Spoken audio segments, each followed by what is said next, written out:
Let's pray. Lord, as we look into the scriptures, continue to teach us. Teach us how we might have a good heart like David, and how we might know how to be your people in this day and generation. We ask this in Jesus' strong name. Amen. At an elders meeting this past week, we were meeting to deal with some nominations, and we eventually began discussing, why does it seem so hard to get people to come to church and worship Jesus? At the time, I truthfully said, I don't know why the faith catches in some people's lives and not others.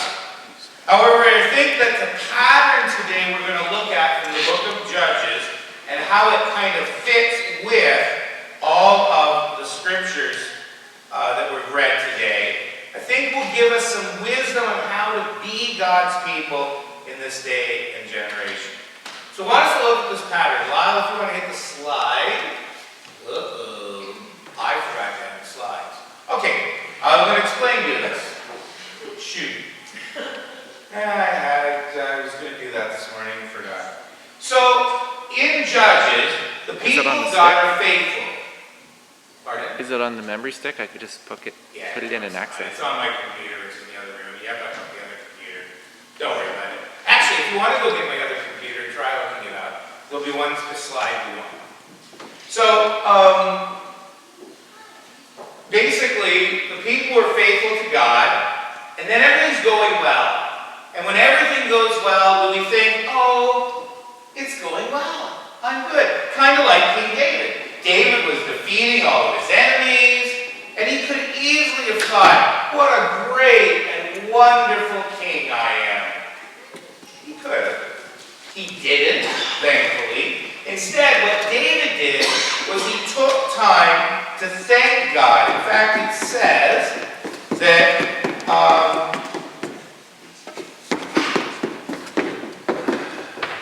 the Edomites were subject to David, and the Lord gave David victory wherever he went. Because David understood that victory came from him, not from him, but from God. He thanked God, he worshiped God, and it kept him humble. We, in our modern world, are dealing with such, how do I describe it, success in technology, that we sometimes, I think, forget what God did. And so what happens in the pattern from Judges is they forget about God, and when they forget about God, it's not that they hate God, they just get busy doing their stuff. Then they begin to forsake God. Well, why would I do it this way or God's way? So instead they change and do things their own way. And when that happens, God brings about some trouble.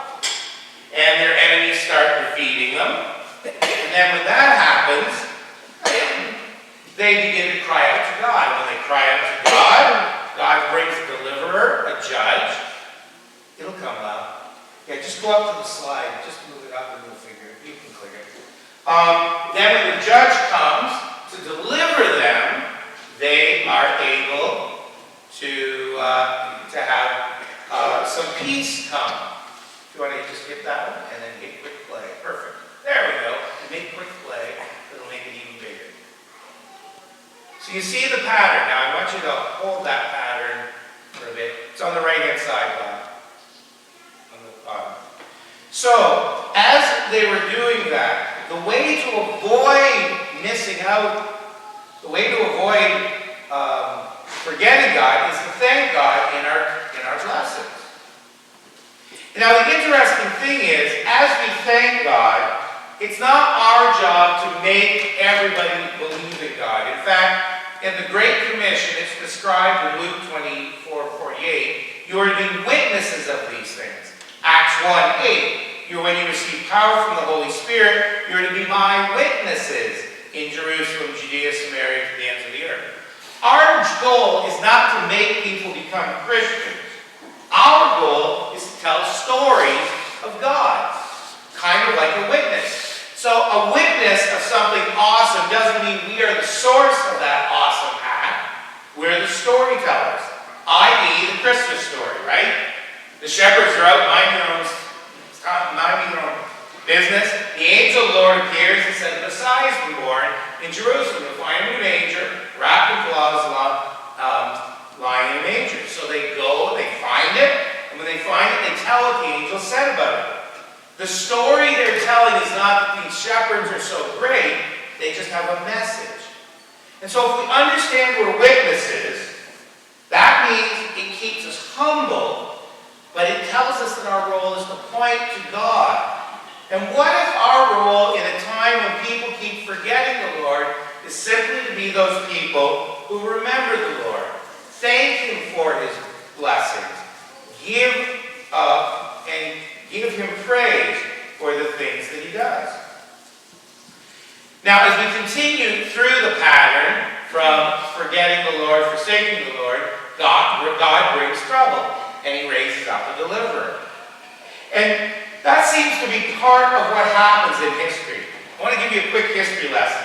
In the 1800s, do you know one of the reasons why cities didn't grow to be huge, huge cities? Because sanitation was so bad, people get sick. You know how it's like people getting sick today and going to school and you spread the diseases everywhere?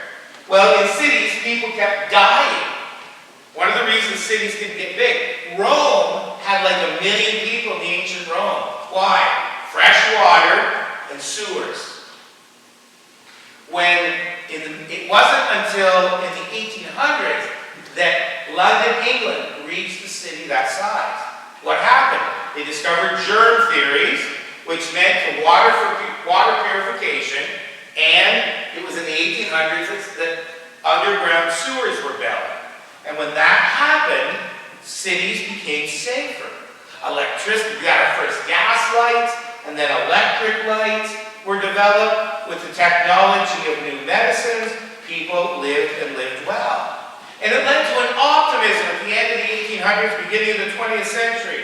They began to talk about the evolving of human beings. Not the theory of scientific evolution, although that came after this, but an idea that human beings could be perfected.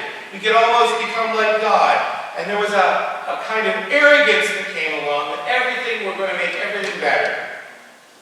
So when the beginning of the 20th century and the World War I started, what did they call the Great War? The war to end all wars. Yeah, they got that one wrong, didn't they?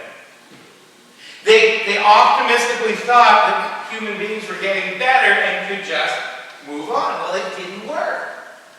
It fell short.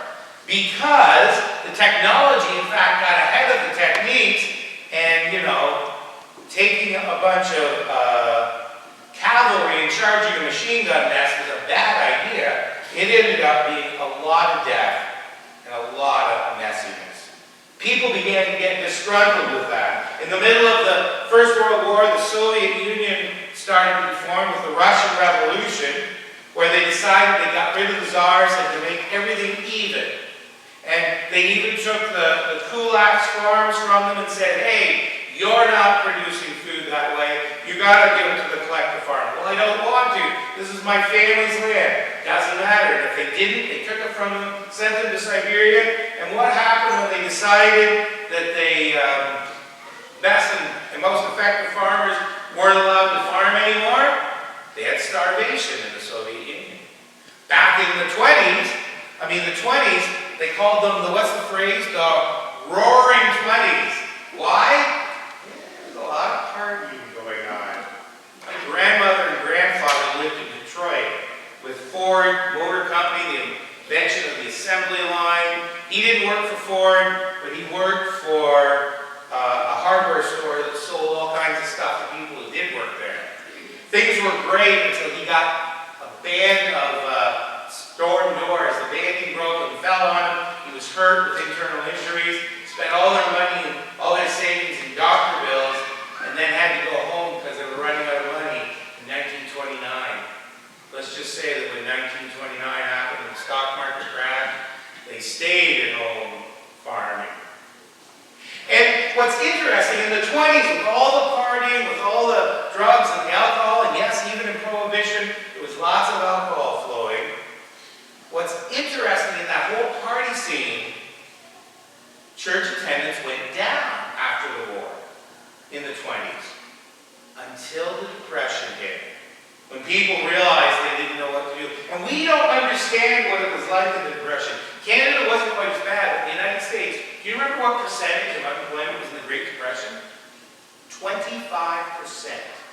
And they didn't count women looking for work at 25%. That was 25% of men looking for work. It was a lot of trouble. There were red lines. People were not, we weren't quite as bad. We were more around 15, 16%, if I remember correctly, in Canada, but it was still bad. And when people were didn't have any other resources and they had trouble, God sent a deliverer. Well, it took a while, but they cried out to God. And as they cried out, eventually, over time, the Second World War came, the economy got better, they actually boomed into the 50s and 60s, and things restored, and church attendance went up and peaked in the late 50s, early 60s in Canada. And people were thankful. During the Second World War, they talked about the miracle of Dunkirk. Why? They had a day of prayer to get the ex-British Expeditionary Force out. And for some reason, Hitler stopped attacking, and they were able to get way more out than they ever expected. God seems to have been more real to people in those days. The problem is, since those days, why do people get forgetting? Other than a little hiccup in 2008, things have been very good, haven't they?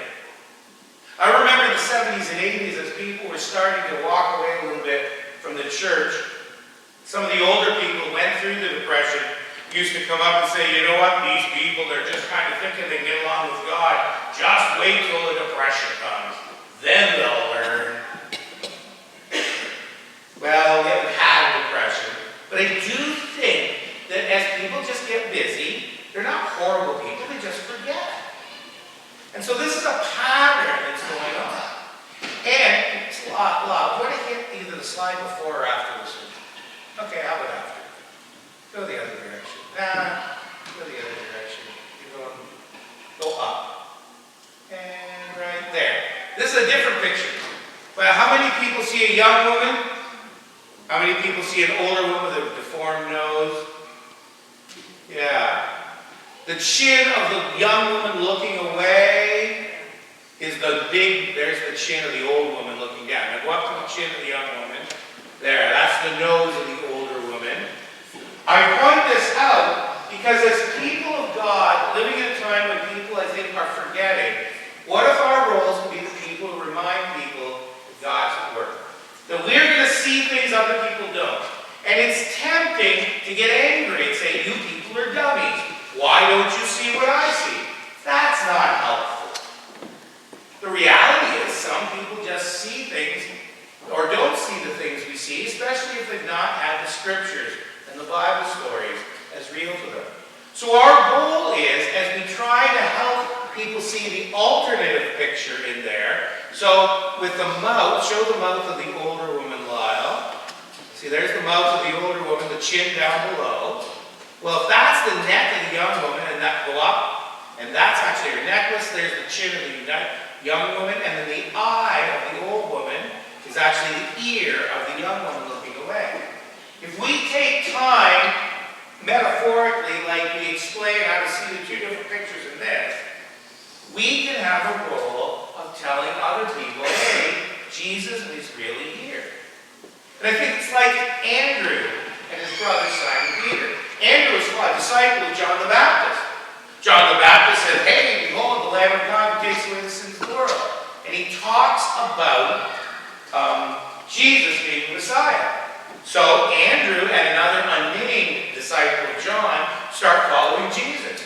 When he spends time with Jesus and realizes he's the Messiah, it says the first thing he did is he went and found his brother Peter and said, Simon, and says, we have found the Messiah, that is the Christ. And he brought him to Jesus. And Jesus looked at Simon and said, you are Simon, son of John. You will be called Cephas, which translated is Peter or Rock.